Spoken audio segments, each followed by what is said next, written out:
Ladies and gentlemen, welcome to the Vandy Sports Podcast. Here's your host, Chris Lee. Commodore fans, on your feet. It's time to anchor down. Welcome to the Vandy Sports Podcast, presented by Dr. Jody Jones DDS. It's part of the 440 Sports Network. I'm your host, Chris Lee. Our guest today, Andrew Allegretta. We'll talk Vanderbilt baseball and a little hoops, too. Andrew appears on the guest line that's presented by Michael Kendrick of the Kendrick Group. Michael is a local carpenter and a lifelong Vandy fan. He builds bookshelves, cabinets, picture frames, furniture, and made-to-order items, including a display case for my prized Dale Murphy jersey. I've seen Michael's work. He's a true craftsman. If you're in the market for custom woodwork, give Michael a call, 615-830-9458. Now on to our interview with Andrew Allegretta. Andrew Allegretta joins us today. He's one of the play-by-play voices of Vanderbilt sports. Yesterday, he was at Hawkins Field, where I was also present, calling Vanderbilt's 13-1 baseball win over UAB. On his way home, he was listening to Kevin Ingram's broadcast of the basketball game, as was I. Got to see the last maybe 5 minutes once I got home. So we'll probably start there first. Andrew, thanks for joining us today. Hope you're doing well. I'm well. How are you, Chris? Doing well. We got a lot going on these days. Yes, sir. All right, Hoops. Disappointing loss. Season's not over by any stretch, but not the night they needed for sure. Liam Robbins comes one rebound from a triple-double, which would have been amazing, but frankly, I think got outplayed by KJ Williams, who just was unstoppable, in particular in the second half. You know, I think the perspective that I walk away from, Chris, on this one is not to try to overly spin a performance that all of us think probably should have been different, and I expect the coaching staff and the players feel that way. But going into last night, if the perspective is NCAA tournament for the Vanderbilt men's basketball team, I think we recognize that they were just starting to creep onto the bubble and certainly likely needed a significant run at the SEC tournament to really feel confident about a situation where they could get into the NCAA tournament. You were just starting to see some of those projections where it was like next four out Vanderbilt or whatever it is. So not that the loss is okay. I think you were still in a situation that you had a couple of tough games, Florida, Kentucky, Mississippi State, we'll see, down the stretch. And unless you were to run the table maybe 2 or 3 games in the SEC tournament, that was sort of the only plausible path, I guess, without winning the tournament. So you're sort of back into a situation where you may have felt before that if you wanted to get into the NCAA tournament, it was going to have to be done at Bridgestone at the SEC tournament. So, look, not good. I'm sure all of the players and coaches certainly don't reflect on last night and feel anything other than disappointed. But you may be back in a situation that you were already in anyway, which was a really hearty, if not win the whole thing, SEC tournament to make the NCAA tournament. So, you know, does it crater the season? Does it do this, that, and the other thing? I don't know. There's so many moments along the way that are really part of the bigger picture of the season, both good and bad. So it's a really tough one to swallow 24 hours after. But you move forward, you try to take care of business against Florida. And again, you might be sort of already in, which is to take care of business at Bridgestone. Yeah, I think if you just want to cover all the remote possibilities, maybe if they win their last 3 in the regular season, because that would include a win over Kentucky, which now appears to be, I'm not going to say going to the tournament for certain, but I think Kentucky gets one more win somewhere, and Kentucky's not going to be left out. A Mississippi State team that's a bubble team and trying to get there, that helps the computer numbers a little bit. And then maybe if you win a couple in the tournament against the right teams, but I mean, that's a pretty big needle they got to thread. And if it's not winning out from here to the rest of the season, and frankly, there were a lot of teams out there and I started doing the research that had kind of similar resumes that were not even get mentioned as bubble teams. But if you start saying, okay, how many other teams are out there waiting the weeds that nobody's talking about? There were probably a good 6 to 8 of those, maybe 10 as well, that were in that camp. That was always going to be a big hill to climb. It was not only going to be passing the teams in front of you that were also in the bubble, passing the teams that were in, and then hoping for no conference upsets kind of thing. But it was also, well, what if some other team like a Clemson or a Colorado jumps up and has an unbelievable string to end the season? They were also dealing with that. I don't know if that makes fans feel better or worse, but I guess the hope now, barring something crazy like that, would be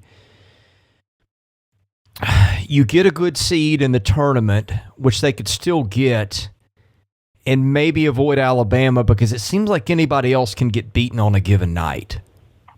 Yeah, for sure. And they're still sitting on like 3 or 4 pretty darn good wins between Arkansas, Tennessee, Auburn, and the game against Pittsburgh. You sort of made your bed getting off to a slow start, but, Memphis and Southern Miss, they've turned out to be pretty solid programs.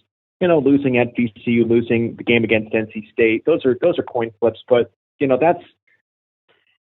that's what we know about schedule makeup and the NCAA tournament. I think it's applicable with baseball, with basketball. Like, you feel these moments in the non-conference slate where you have to tip a few games and more than your fair share of a few games to give yourself a cushion in conference play.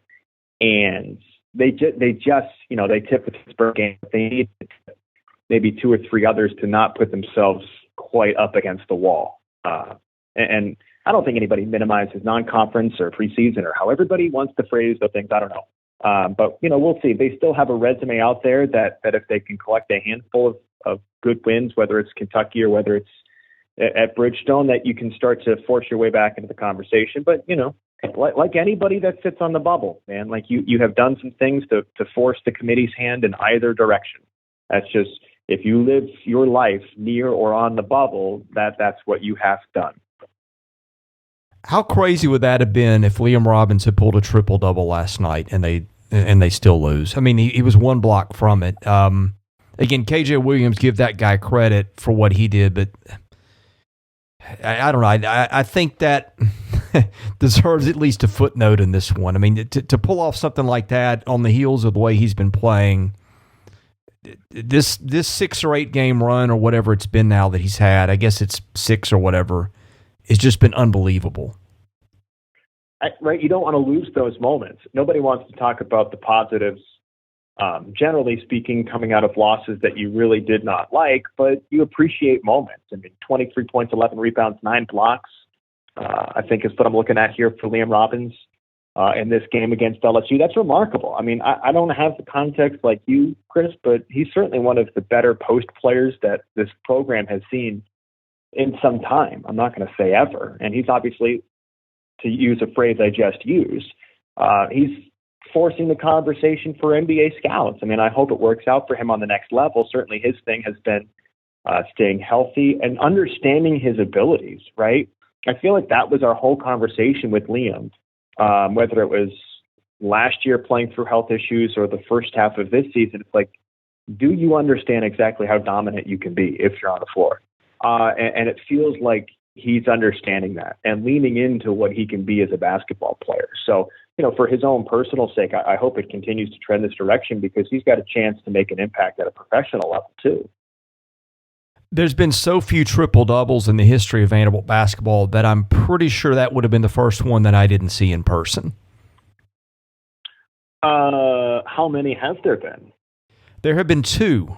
I believe Brad Tinsley pulled one, and I think Luke Cornett had the other. That is from memory. That's crazy. And then it was Jordan Cambridge, right, that had the very first triple-double in the women's basketball program ever last year at the SEC tournament against Texas A&M. So, Tim Corbin's had 4 no-hitters, and the basketball program has only had a handful of triple-doubles. So these stats are hard to come by. I didn't realize Corbin had 4 no-hitters. Let's see, Rocker, Leiter, the combined, and what is the other one I'm missing? So you're referencing the combined from last year, right? Oh, that's right. There was a combined last year. I'd almost forgotten that. Okay, so he's had 2 combined no-hitters. Yeah. Yeah. He had one like the first or second year he was there. Yeah. Yeah. 2000. Let's see. Let's dip into trivia land, Chris. Can you pluck at least one of the pitchers? It was a combined perfect game, actually, at Western Kentucky in 2003. His very first season, it was like late April, early May. It was a combined perfect game against the Hilltoppers. Can you name one of the pitchers? Okay, I actually did not cover that team. The first season to cover them was the next season, and I really didn't follow them that year, to be honest, until very late in the season. But I'm pretty sure Jensen Lewis was in there. Yeah, you're. Well, I think I'm gonna give an excuse and still get it right. I think Jensen Lewis was one of them. Jensen Lewis was the starting pitcher that day. Yeah. Okay. So I got the biggest one of them. Jensen Lewis was the starting pitcher, and then let's see here. I had it written down how quickly I can get there. Jensen Lewis started. Was Bushman involved? 6 strikeouts, and that's the other notable one. Matt Bushman pitched the final 2 innings to close out Tim Corbin's very first perfect game, 2003 against Western Kentucky. Was it just those 2? No. There was, I think there were like 4, right? 3 more. Yeah, it was 4 or 5. So I pulled out the notable ones. The catcher that day, Jonathan Douliard. Yeah. Who was a wizard defensively. Announced his name, but he was the catcher. Yeah, he was tremendous behind the plate. Yeah. Phil Clark, C.J. Rodriguez, and Jack Bolter. Douliard, Phil Clark, C.J. Rodriguez, Jack Bolter. Your 4 catchers for Corbin's 4 no-hitters. Wow. Yeah, here's one for you, and I you might know this because you probably picked up on this some point, but I think, well, this is I'm pretty certain this is trivia time. Okay. Opposing starting pitcher for the first game Tim Corbin ever coached. That was Justin Verlander against Old Dominion. That's correct, and Jeremy Sauer started for Vanderbilt that day. Crazy. Those are remarkable names.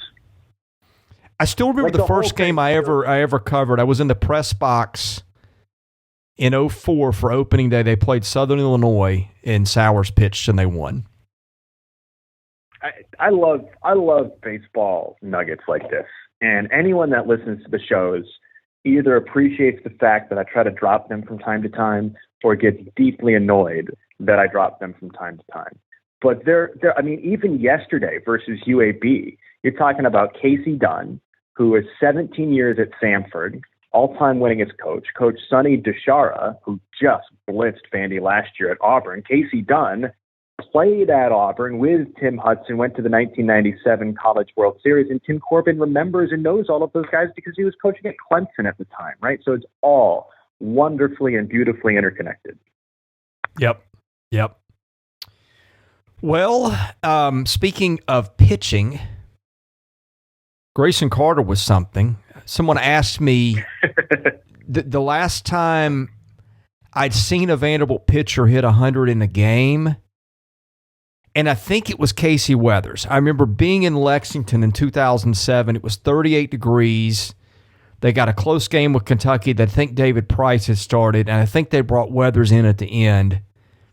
And there's like a ton of scouts behind home plate, and he's hitting 101 on the gun out of the pen in 38-degree weather. And I think that got some attention that night. But I don't know that I've ever seen a Vanderbilt pitcher hit 100 in a game other than what Greysen Carter did yesterday. I could be wrong. Rocker might have touched it a time or two.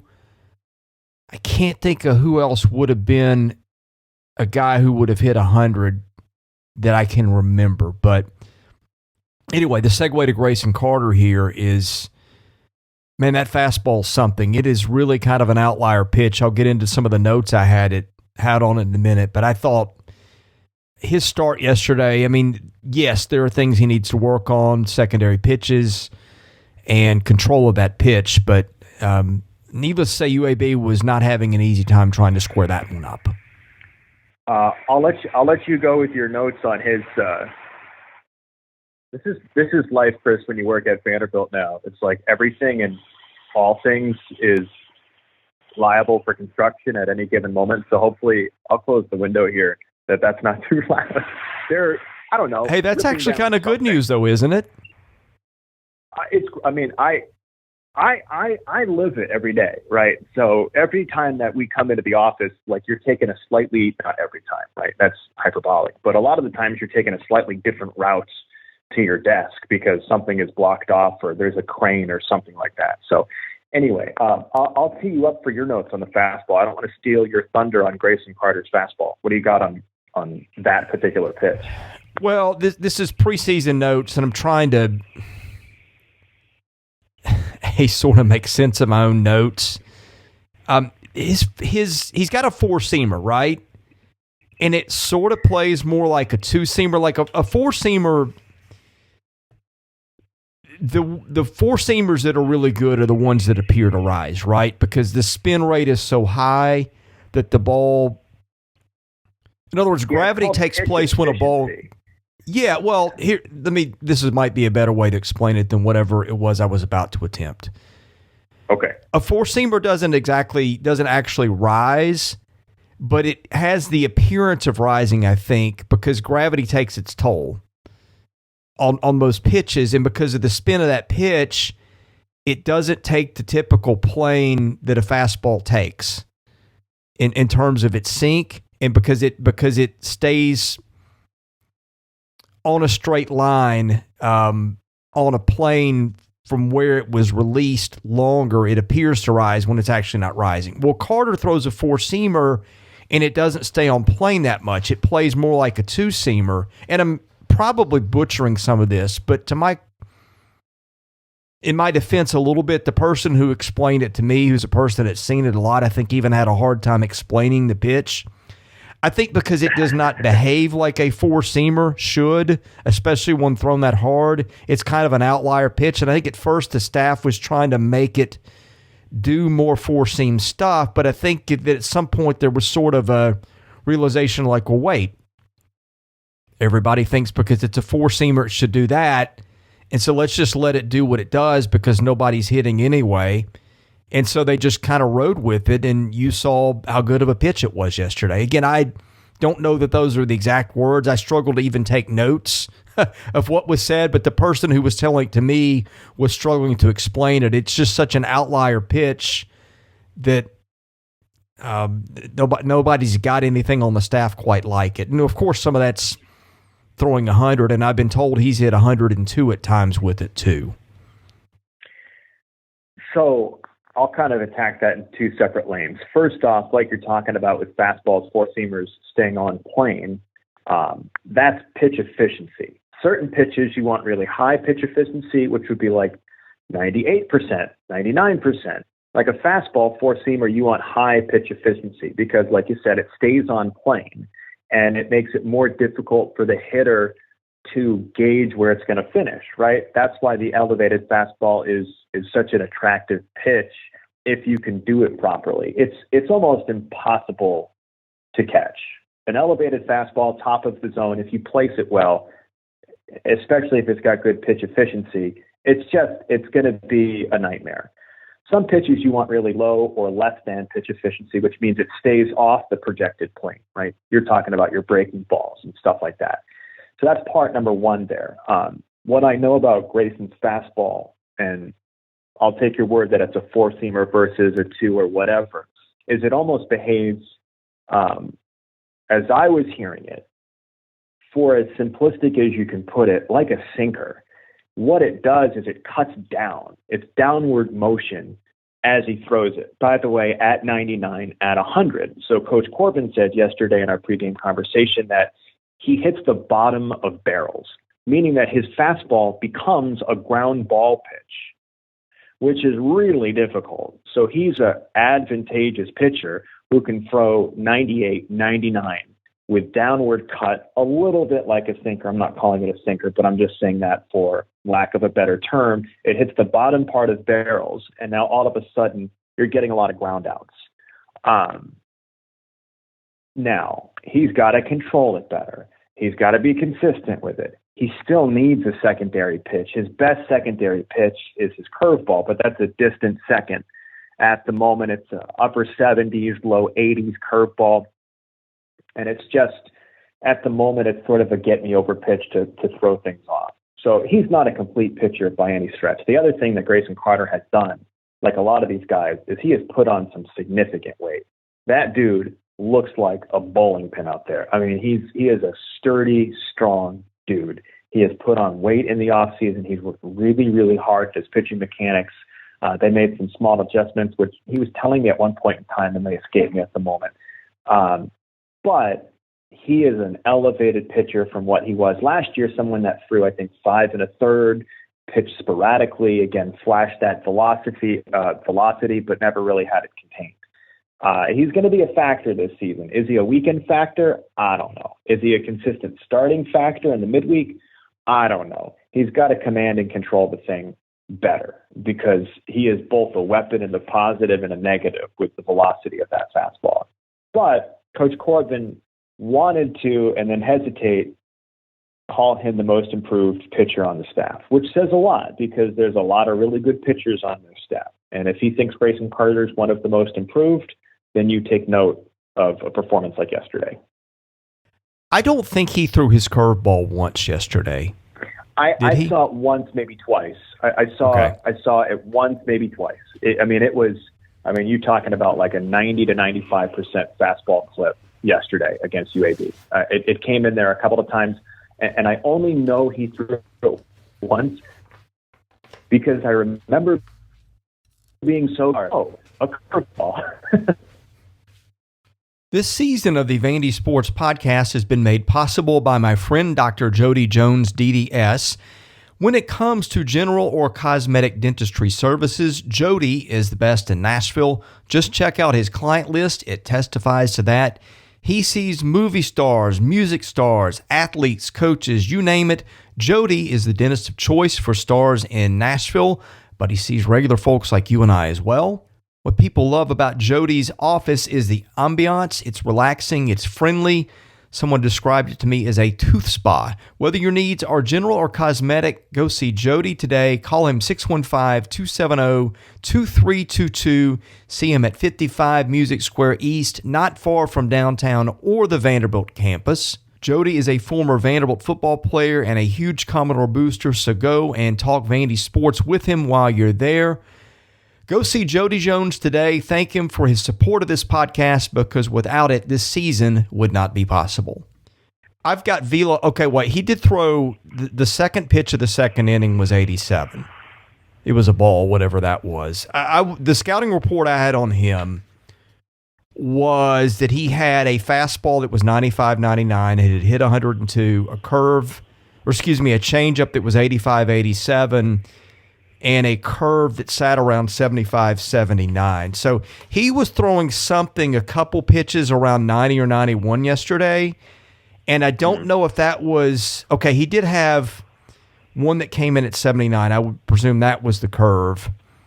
And he had a couple 90-91 that I guess that was the change that was thrown a little bit harder than he normally does, perhaps. Probably. Yeah. Probably. I mean, he's still a work in progress in terms of an in-game pitcher, using and manipulating 3 pitches. So if you're getting X miles per hour out of Greysen Carter in a bullpen session on one pitch, it would not be surprising, I don't think, to get a different miles per hour in game action. I'm interested to see. Look, I didn't think their first weekend pitching was very good, but I'm not bullish on the staff still. I mean, I know that's kind of a Captain Obvious take, but I just think they've still got so many pieces. I think that what we probably saw in Arlington was an outlier. Yeah. So you're not bullish on the staff, or you are bullish on the staff? I said I'm not bullish, which means I am. Oh, you're not? Guess. Okay, I got it. So you're drifting toward bullish, but you're not convinced just yet. I got it. Well, I'm backing into a compliment that I think is there, but while trying to acknowledge that it wasn't pretty a lot of the weekend, especially on Friday and Saturday. Yeah, so I give Carter Holton some grace. I think expectations are otherworldly for him.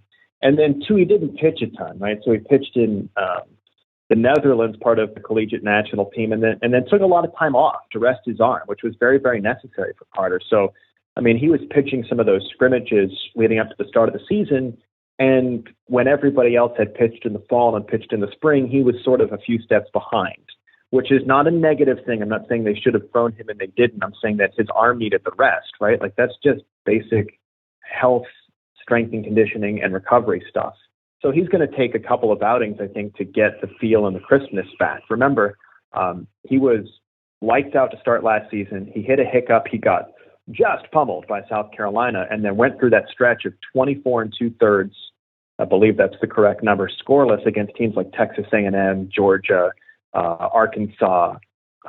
He was remarkable. So I think he's going to warm up into being that SEC pitcher of the year type pitcher. I don't know if he gets it because of the rest of the league, right? I'm just saying that he will lean into that level of caliber throughout the course of the season.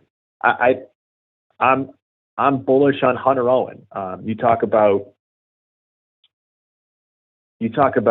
metrics plus intangibles. Hunter's got that. He's got a curveball that some of these guys would tell you is, when effective, major league ready now. Again, when effective, he's not consistent with it yet. And he's got the intensity, but he's learning how to control it better this season. I think he could be a guy that sticks in the rotation. And then you've got that last spot that's going to be interesting, whether that remains to be Devin Futrell, whether that goes to Sam Leboke or that goes to Andrew DeCanich or whatever. I think you've got options. And we're not even talking about, Pat Riley and Greysen Carter. And if Grayson Moore can be consistent, I think a lot of what this pitching staff becomes is a between the ears situation. I think there's so much talent on this pitching staff, and what will separate an unbelievable pitching staff from a pretty good pitching staff is guys coming into their own skin and having confidence with their abilities. That means a Pat Riley throwing strikes. That means Grayson Moore throwing strikes, Graysen Carter throwing strikes, Hunter Owen believing he's an SEC weekend type pitcher. Not saying he doesn't, but there's a difference between doing it and thinking it. Andrew DeCanich developing. I think he's got moxie to burn as a freshman. It's just going to be a consistency thing and a repetition thing for him. So much of, again, just to say it and put a finer point on it, I think what this pitching staff becomes, whether it's elite or just incredibly good, is the difference between the 6 inches from ear to ear and how much they grow and mature within their confidence levels. Yeah, I'm told Owen has got the best stuff on the team. He's got a 2-seam, a 4-seam. Metrically. Yeah. Right? Yeah. Metrically. I mean, it doesn't always play that way, right? But, yeah. If you subscribe to the metric stuff, Hunter Owen's stuff is remarkable.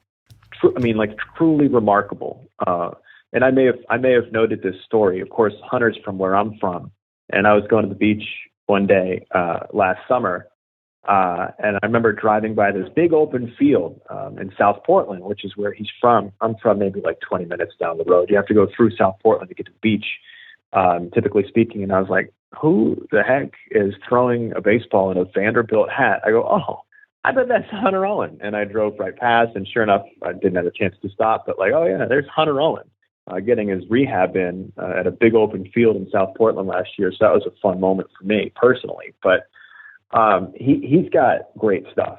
But, again, there's so much of this, as Corbin would say, or any one of these people would say, is like you get out there and then you establish a confidence from doing it that some of these guys don't have just yet, which is okay. They've not been it's a weird blurred line between being a very old team and a pretty young team.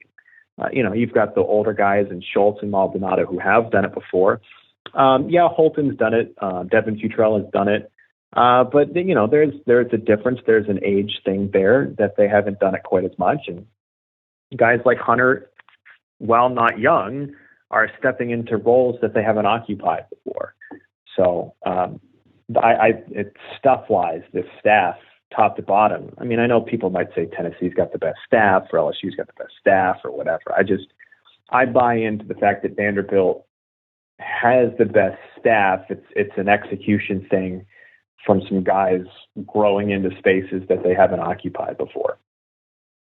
I get the impression, based on info for a guy or two, that all these guys just aren't anywhere near stretched out yet, which kind of brings me to where I was going to go next, and that's Sam Leboke. I thought Sam looked really good for, I don't know what it was, maybe 30 pitches until it sort of fell apart in was that the TCU game?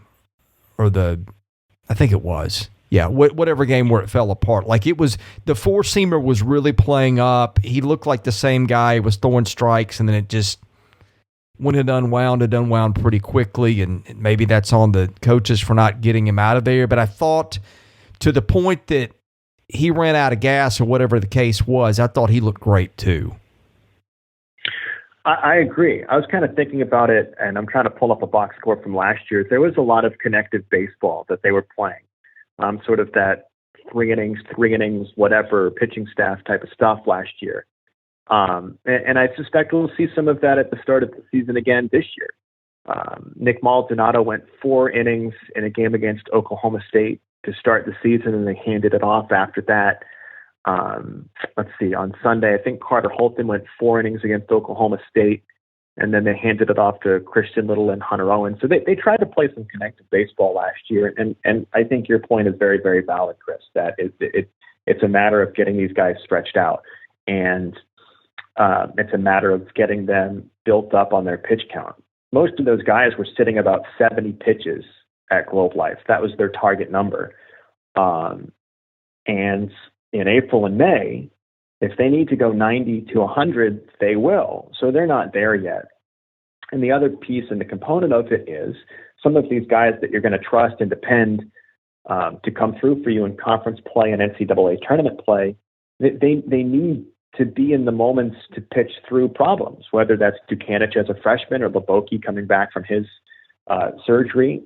So, look, it's the old, like, a punt is not a bad play in football sort of situation. Like it's okay if strategically within the course of a game or a season to punt the football away. I'm not saying you're conceding losses. That is not at all what I'm articulating. Just that if you give up, it's worth the risk, is my point, of giving up a couple of runs in the moment very early in the season, I think, to help these guys grow within their confidence to pitch through trouble. If you yank them, listen to Corbin talk about raising children, right? I mean, he talks all the time about what it means to be a parent, a step parent in his case, but still a parent, and help your children be in moments that are uncomfortable, but through the leash that you give them in uncomfortable moments, they grow. Well, you think he's not going to do that on the baseball field? So I think there's some of that going on too. Yeah, I think you're right. And I've seen him do that. And I think Tim has lost several games in regular seasons that, yes, he could have made different moves, but it allows you to kind of find out a little more what you have and what you don't have, which you would rather find that out in February, March, and April than in May and June. Of course. Yeah, so there's that. But yeah, I mean, I know it frustrates fans at times, and I'm thinking, boy, I would have made the move there, but I have also seen it pay off on the back end many, many, many times. So there's that. The other thing, here's the thing I'd really like to know, and I don't know if you have any insight on this or not, but if the first couple days go differently, I wonder if Devin Futrell starts game 3 out in Texas. Now, look, I think that he and Cunningham played perfectly in that park. They don't have overwhelming stuff, and they can give up some fly balls that are not going to leave there that might leave other yards. You saw what he did last year at the Sound Stadium, was at First Tennessee Park, where he pitches the complete game out there, which you don't see much. The other dynamic with that, of course, is they don't have a lot of lefties. And Holton's a lefty, Owen's a lefty. So if you've got Futrell coming out of the bullpen as sort of utility guy, that gives you another option in relief. I'm very curious about that dynamic because really the only other pitchable lefty they have right now is Ryan Ginther, who also struggled a little bit. I don't know that he's right where they want him yet either. So that's a lot contained in the preamble to whatever question was in there. But I'm very interested in how that all plays out and when he gets the ball. Yeah, no, I hear you. The starting rotation last year was Chris McElvain, Nick Maldonado, Carter Holton. And we finished with Carter Holton, Devin Futrell, and Chris McElvain, right? Something along those lines. So it's going to shift and change. I don't know the dynamic. I don't have an answer to your question of, if Holton goes 7 innings, do they go to Leboke out of the bullpen? I don't know.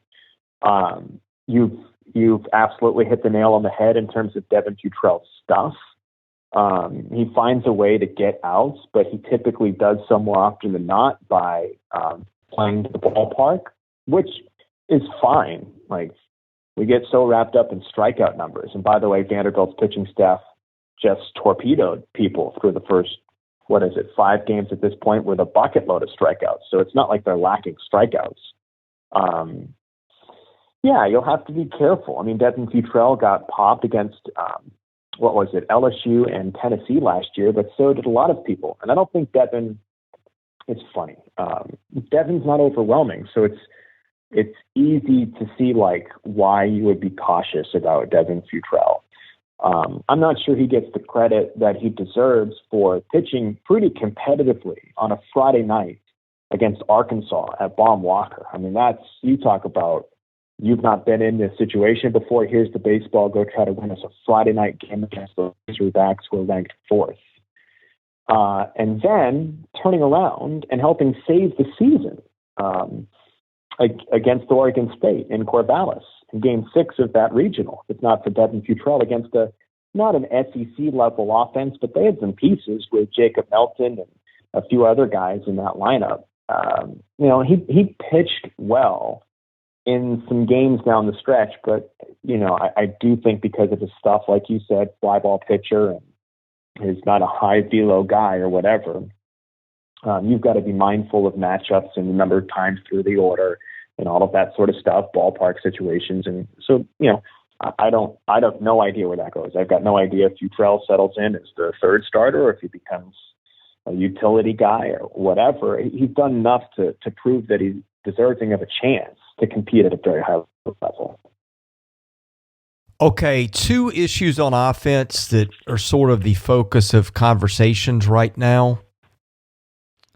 And then we'll get to the mailbag and I'll get you out of here. Number 1 would be the catching situation. Sure. Alan Espinal has had 2 starts. He's hit 3 home runs. He hit home runs in very different varieties yesterday. One was a line drive that I joked got about 8 feet off the ground, which was being facetious, but it certainly didn't get high off the ground. It was a laser beam.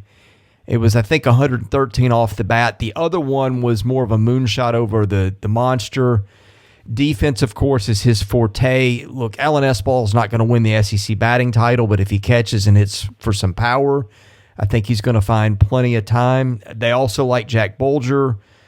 He's been a 3-year starter. He's been a guy that they roll out there in front of media, which always tells me that's a guy that behind the scenes does the things that they like in terms of how they handle themselves and lead others in the program.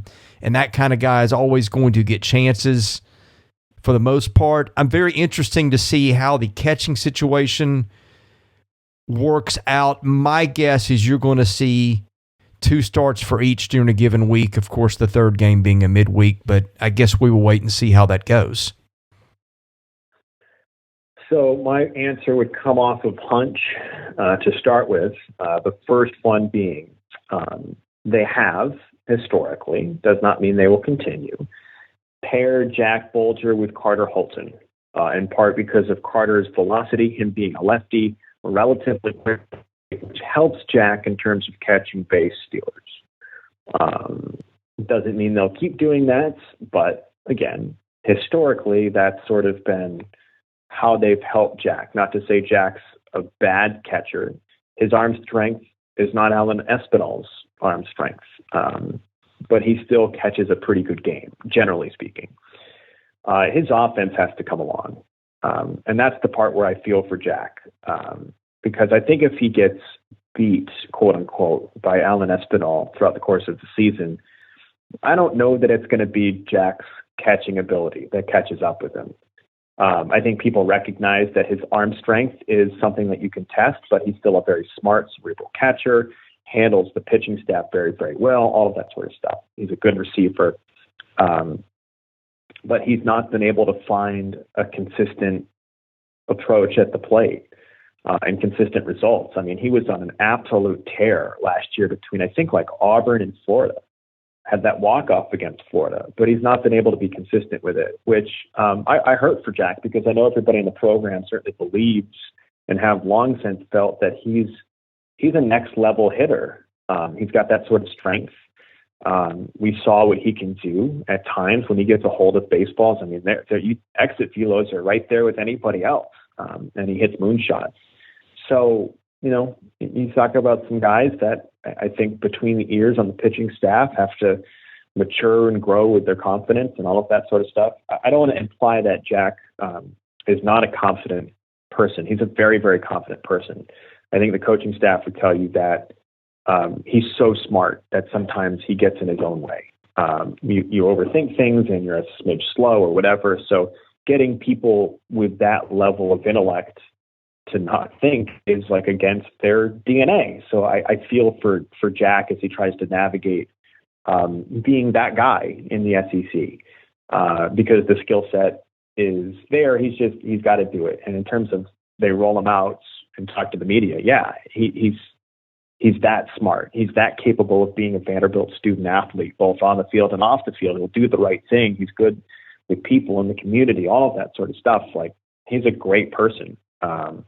I just, if he gets quote unquote passed by Espinal, I think it's going to be as bad that sort of does it. And not necessarily because Espy's hitting 400, but because Espy's doing enough at the plate, shows some power, like you said, Chris, and is a superior defender. I think Jack understands cerebrally, is that a word, intellectually, being a catcher maybe a smidge more than Alan Espinal right now.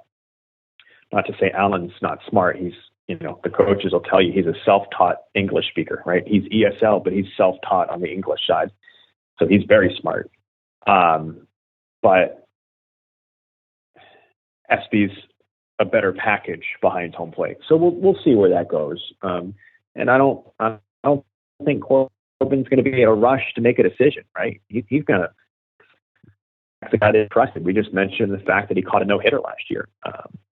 They're going to let that ride for a little while and try to give everybody their due chance. I mean, like the flip side of this, Chris, and apologies for the lengthy response, is that you're going to get to SEC play, and I'm not saying SB can't hang. He can hang, but like teams are going to throw him really difficult breaking pitches over and over and over again and make him prove that he can lay off of it. And if he can prove that he can lay off of it, all of a sudden SB is a different hitter. But when he looked overwhelmed at the plate last year, it was because of that. It's because he was swinging at pitches out of the strike zone, and that gets a whole heck of a lot more difficult in SEC play. So there's hurdles for both guys. And again, I don't think Corbin's going to be in a rush to make a decision on anybody. Yeah, they like both guys a lot. Corbin has always talked about the kind of teammate Espinal is and those kind of things. And of course, again, when they throw a guy out there in front of the media a lot, like when we have media sessions where it's not after a game, because after a game you're getting the guy who starred or was a starting pitcher or whatever. When you just get a midweek media session, the guys they put out in front of you are generally going to be older guys who represent the program the way the coach wants the program represented. Now, that's not going to be the guy that gets 10 at-bats. It's going to be somebody who's playing a role of significance. And so when they've been bringing Bolger as that guy to us, that tells you a lot about what they think about him. But yeah, Espinal's a neat story, too. If you want to go to our YouTube channel and catch the first 2 minutes of our interview with Tim Corbin yesterday, he talks a lot about Espinal's background. He was a kid who had moved to America, didn't know English, just and then like anybody else, learning a new language is a challenge. And when he found out Vanderbilt was an option for him, I think he really stepped up his work on that and academically and everything so he could earn a spot on the roster, which he did. But it's crazy. He taught himself English by watching cartoons, which is just a phenomenal story. That's like a long-form journalism piece that I don't have time to write. But two guys that you can be happy for in different ways. Yes, sir. Okay, the other thing is odd man out somewhere, right? Because you've got a situation where right field is sort of I don't know if it's a revolving door, but between that and DH, you've got some usage issues, right? You've seen Matthew Polk take a seat. You have seen TJ McKenzie play some. I think my impression was that you might see something along a platoon in left or sort of a timeshare between that and DH with Hewitt and with McKenzie and Polk. Well, Hewitt has just hit the cover off the ball and sort of locked down left field for the time being. You've seen Shrek move to DH a little bit. You've seen McKenzie play a little bit in right. Point being is I think if you, just for the sake of this exercise, let's presume that you give left field to Hewitt. And you give Shrek a spot in the lineup that might be DH, that might be right field. You kind of got an odd man out situation between Matthew Polk and TJ McKenzie, both who've really shown some things at the plate early, both who I think can really hit, which you hate to have resources on the bench, but truth is you're probably going to get a guy hurt at some point in the season and need that extra guy. And so that's kind of a good spot for them to be in late February, is have a hitter who deserves to be playing that's having to sit because other guys are also hitting. Yeah. I think I probably, not as a cop-out, would retreat to my previous answer about Corbin and Baxter are not going to be in a rush to designate anybody at any particular position this early. Right back to the whole you rent, not own your position sort of thing. I suspect that Hewitt and Bradfield will take a lot of the innings in left and center field. And from there, we'll see. Now, Matthew Polk can get himself onto the field at another position if necessary.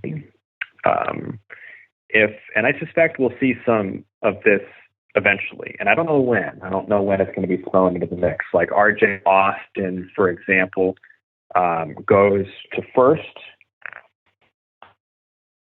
Jonathan Vastine goes to second, which would allow you to get all of those guys in the lineup at some point in time. If perhaps Parker Nolan needs to take a seat or a day off or something, or Parker plays DH, I don't know. But you could conceivably have McKenzie in right field, Shrek as the DH, and Matthew Polk at second. That's plausible. I mean, you could slide Davis Diaz back to third if you need to, and again, bounce R.J. Austin to short, and Matthew Polk plays second if Vastine needs a day off. I mean, there's a lot of combinations here. The fact that Pokey is flexible between probably right field and second, I would hunch that those are the two logical places for him. Gives him the opportunity to get more at bats. And I think, if you're just lining up a hunch, you've got, based on skill set, not 100% results. If you're taking the three players in question, McKenzie, Shrek, and Polk, who are your two better hitters? It's going to be Shrek and Polk, and McKenzie's probably the odd person out there, but really, really good and really, really serviceable when needed. Of course, went 2 for 4 with 2 doubles on Sunday against Texas, so I don't want to shrug him off. I think, again, the version of kind of this little Rubik's Cube you've presented, Chris, is the fact that Matthew Polk does present an infield option if needed, if you need to get him on the field and mix and match with a few other lineups. Like Chris Maldonado is going to get himself some innings at some point in time in the infield. And you could do Maldo at third, Pokey at second, Jonathan Vastine at short, R.J. Austin at first base. Like Austin's movable, Vastein's movable, Davis Diaz is movable, Matthew Polk is movable, and it creates options if you need it for Coach Corbin. Are you ready for the mailbag? Yes, sir. The mailbag is presented by Sutherland & Belk, a family-owned injury law firm. If you or a loved one has been hurt in an accident, give Taylor or Russell a call, 615-846-6200. See what your rights are and if they can help. Okay. Ann Arbor says, Andrew, you mentioned the team practice this year with wood bats. Do you know if they've done that in the past, or can you expand on why they're doing that? And adds, you and Kevin do a great job with the Anchor podcast. Oh, appreciate the second part there, which I believe will be recorded as soon as we're finished. I think wood bats, yes, they have done it before. It's not new. I don't think it's regular, but it's something they felt was appropriate for this team. This team meaning that they're not going to slug a bunch of home runs. That's not the way that they're designed. Wood bats will expose flaws in your swing in a good way, right? It helps you track your swing path better. And the reason that swing path is significant is, at least from a coaching standpoint, the longer you can keep your bat in the strike zone, right, from the front of the plate to the back of the plate, from, right to left, the more chance you have to make good contact on a wider range of pitch velocities, even if your timing is not perfect. That's one of the things that Sonny DeShara was so good at. The reason he squared everything up is because his swing path was so darn flat and in the strike zone. There is such a conversation around launch angles and all of this sort of stuff, which is fine. We understand that that's how you get home runs. But you can get home runs from a flat swing. I mean, it's just a matter of where you catch the baseball.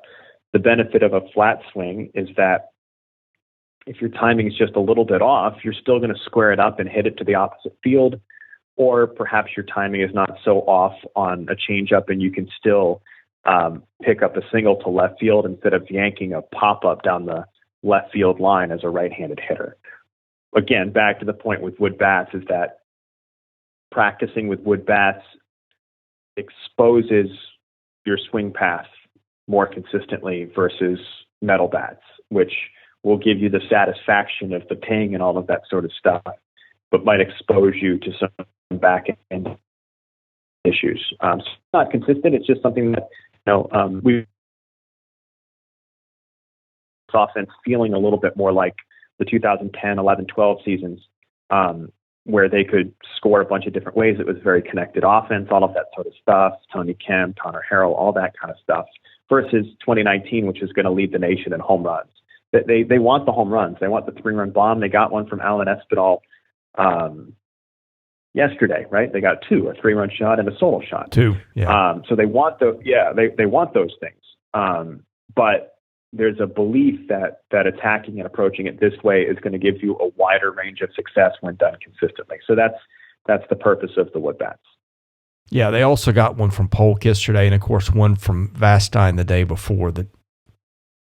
Man, that thing was hit a long way. I mean, you can still hit moon shots, and the exit feelers are great and all that sort of stuff, right? Like it's not to say they don't want home runs. They want home runs. If they can hit a bunch of grand slams and win 16-0, cool, that's great. It's just the pitchers are so good that expecting your timing to be perfect all of the time is probably unlikely. So by keeping this what's considered a flat bat path, and you keep your bat in the zone as long as possible, you just open up your opportunity for picking up a wider range of hits rather than I'm going to strike out, pop up, or hit a 4-run, a grand slam moon shot to center. Yeah, I've got a couple interesting things I'm picking up off the stat sheet, but I'm going to save those maybe for next week. I want to see how that goes this weekend and save myself some material for the future. Okay, last question, and I think you probably hit on most of this, but I'll give this one to you as an opportunity to tie up any loose ends. And some for you, Peter, Andrew, the fans, we're looking at this 4-game hoop stretch as 3-1 or hopefully a 4-0 scenario to get on the NCAA tournament bubble. Losing to LSU was the lowest, which was by far the lowest ranked team on the list, was an extraordinary disappointment with so much on the line. Talk us off the ledge.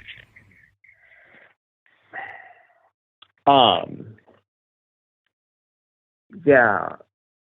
I mean, I guess I would probably, again, note the whole conversation previously about, in all likelihood, if your goal was the NCAA tournament, you were probably still in a situation where you needed to make really strong waves at the SEC tournament, and that hasn't necessarily changed, which I'm not glossing over the loss. It was interesting driving around, I think yesterday perhaps, before the game, before baseball. I was listening to 102.5 The Game, and Chase McCabe was on there talking and referenced Willie Donnick's aversion to the word should win a ball game. And I guess Willie gets chippy with Chase and those guys anytime someone says you should win a ball game, and that's coming from an ex-athlete, obviously, right? Yeah, I, as an outsider and a former non-athlete, I believe a still non-athlete would be the appropriate term. I can understand and respect the verbiage should. In fact, I would claim that Vanderbilt probably feels like it should have beaten Central Arkansas on Tuesday. But yeah, I don't know. I don't know. Maybe throw a few more planks out there and extend the ledge for yourself. I don't know. It was a tough one. It obviously was a tough one. I don't know if they're supposed to win or what, or, having somebody go off for 30 plus is difficult to swallow. So we'll see. Let it ride. Let's see what happens against Florida and see if they can do some damage at the SEC tournament. Going to be a busy weekend for you. Let's see, you got 3 baseball games, 3 huge games with UCLA. That's a big, big series. They could have some postseason implications. Basketball game this weekend coming up. Got a lot to talk about. My goodness, by this time next week, spring practice is going to have started too, because I needed one more thing to do right now. But in any case, I'm sure I'm going to see you out at Vanderbilt at one or more of those venues. Anyway, look forward to having you on next time. And before you leave, anything that you guys want to promote with the Anchor podcast or anything else like that, the floor is yours to do it. Nothing major. It's just, one thing we didn't note in this conversation is Enrique tied Charles DeFrance for career. Oh, yeah. Base mark at Vanderbilt last night with 96. So next thing he picks up will be 97, which will be the program record. We have a conversation with Charles DeFrance up on the Anchor podcast now, which, if you don't know, he's a Vanderbilt lifer. He works, right down across the street from the Holiday Inn at the police department. He is. You talk about student athletes that are serving their community after they graduate. That guy is doing it. He's in charge of security for, I think, all of Vanderbilt's hospital complexes. He has got a really significant job and a fun guy to talk to. Don't forget to check out the baseball games throughout the course of the weekend, 95.9, 560, WNSR, and of course the Vanderbilt Athletics app, which, I love our Vanderbilt Athletics app. It has functioned really, really well for us this year. At least I think so. If people have questions, complaints, concerns, feel free to shoot a note. But that's been a really accessible way to get all of our broadcast from baseball, women's basketball, men's basketball, football. I'm really happy with that sucker. So whether it's the radio broadcast or pulling up the Vanderbilt Athletics app, I hope you can jump on a broadcast at some point in time throughout the course of the year. Thanks for joining us, my friend. As always. Thank you for listening to today's episode. We thank our presenting sponsor, Jody Jones DDS. We thank our other sponsors, Sutherland and Belk, Michael Kendrick of the Kendrick Group, and MyPerfectFranchise.net. If you're interested in sponsoring this podcast, and that's how we make this work, please email me at chrislee70@gmail.com. We also ask that you subscribe to our website, vandysports.com. That is $99 a year. You get things there that you don't get here. And of course, please rate, review, and subscribe where you see our podcast. That helps us get noticed. Be sure to follow us on Twitter at vandysports.com. Follow me at ChrisLee70. And finally, subscribe to our Vandy Sports YouTube channel as well. Thank you for listening to the Vandy Sports Podcast, which is part of the 440 Network. I'm your host, Chris Lee. We'll catch you with another episode coming very soon.